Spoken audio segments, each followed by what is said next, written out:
अस्सलामुअलैकुम नाज़रीन, आप देख रहे हैं HND न्यूज़। शामिल करते हैं हारूना अब्बास से। हमारे चीफ रिपोर्टर गुलाम महीउद्दीन की रिपोर्ट के मुताबिक महकमा वाइल्ड लाइफ औरंगाबाद की परिंदों का शिकार करने वालों के खिलाफ कार्रवाइयाँ जारी। महकमा वाइल्ड लाइफ औरंगाबाद की टीम का दौरान गश्त गैर कानूनी तौर पर परिंदों का शिकार करने वाले एक शिकारी को हिरासत में ली है, जिससे एक अदद जाल और एक तोता बरामद हुआ। इस मौके पर HND न्यूज़ को महकमा वाइल्ड लाइफ औरंगाबाद की टीम ने इंटरव्यू देते हुए क्या कहा, आइए आपको सुनाते हैं। अस्सलाम वालेकुम जी।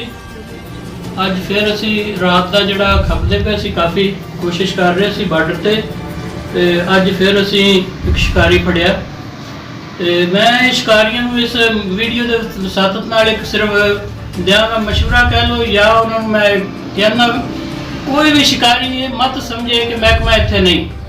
मैं ये दसना चाहना कि असी किसी भी वक्त किसी भी लम्हे उन्होंने सिर के उत्ते हाँ और किसी भी वक्त अचानक असी जरूर इंशाल्लाह फड़ांगे। और यह तुहाडे सामने मिसाल है कि असी बार्डर के उत्तों आया भी बंदा फड़िया फौरी तौर पर सुबह शिकार करता, जिहदे कोल एक तोता जहांगीर एक तोता ते जाल बरामद किया ते फड़ के फिर ये शिकारी समझते हैं कि बस इत्थे सानू पुछण दस्सण वाला कोई नहीं।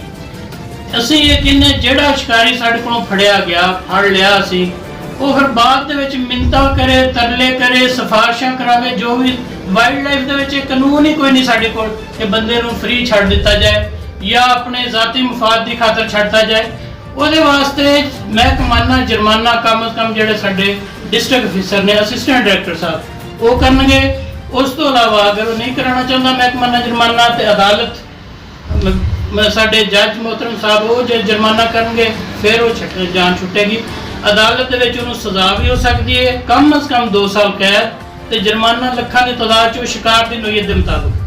तो इस वास्ते हुण साडी कोशिश है कर रहे साडे सैकटरी साहब DG साहब उन्हां दी मुकम्मल कोशिश है कि पंजाब दे विच जीरो शिकार कीते लाए जीरो कीता जाए, शिकार बिल्कुल खत्म शिकार होवे ही ना।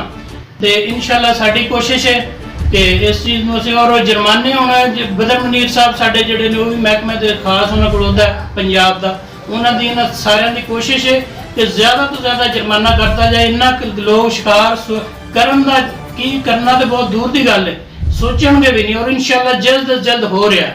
तो बाकी ठीक है, इंशाल्लाह साडी कार्रवाई है।